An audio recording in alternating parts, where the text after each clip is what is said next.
1.5 वर्ष बाँकी हुँदै मेरो साहब निस्किँदै गर्दाखेरि चाहिँ तपाईँहरूले मिस त गर्नुहुन्छ होला? पक्कै नै। हेर्नुहोस्, त्यो हामीलाई त्यो दिन बहुत नराम्रो क्षण लाग्नेछ महानगर प्रहरीको लागि, एकदमै नराम्रो क्षण लाग्नेछ। त्यस कारणले गर्दाखेरि सधैँ एउटै संस्थामा रहिरहने अवस्था त नहोला, तैपनि ठुलो मिस गर्छ महानगर प्रहरीले, ठुलो मिस गर्छ हाम्रो एउटा अभिभावकको रूपमा, एउटा संरक्षकको रूपमा जसरी चाहिँ मेयर साहब हुनुहुन्छ, त्यो महानगर प्रहरीको लागि ठुलो एउटा खड्कारो खड्किएको र एकदम चाहिँ हामीले मिस गर्ने चाहिँ कुरा रहन्छ।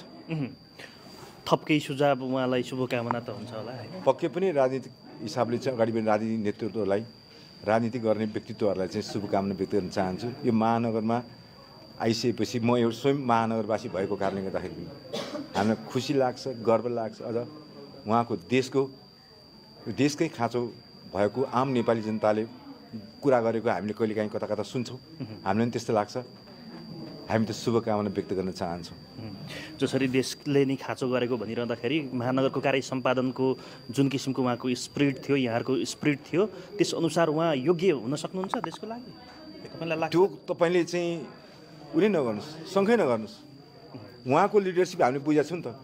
कुनै पनि विषयमा ज्ञान नभएको विषय नै छैन उहाँलाई। आज मैले भने तपाईँलाई कुनै पनि विषय ज्ञान नभएको विषय छ, एकदम अध्ययन गरेर आउनुभएको छ, अध्ययन गरेर आउनु। त्यस कारण हामीले चाहिँ यो अवधिमा काम गर्दाखेरि हाम्रो कामको कुरा मात्रै हुन्थ्यो। हामी सधैँ म स्वयं रिपोर्टिङमा जान्थेँ, कामको कुरामा दाइनीमा कोही छैन, कामको कुरा जान्थ्यो, रिपोर्टिङ गर्थ्यौँ, निर्देशन अब त्यो काममा मात्रै चाहिने नचाहिने कुराहरू कहिले पनि बसेन। अननेसेसरी समय बिताएको मैले कहिले पनि भेटेँ। त्यस कारणले फोनको आधारमा फिल्डमा गएर फर्केर आउनु भएन यहाँहरू? परेन कहिले नै त्यस्तो कहिले पनि त्यो यो 3 वर्षको कहिले पनि रहेन, जो कोही भइदियो।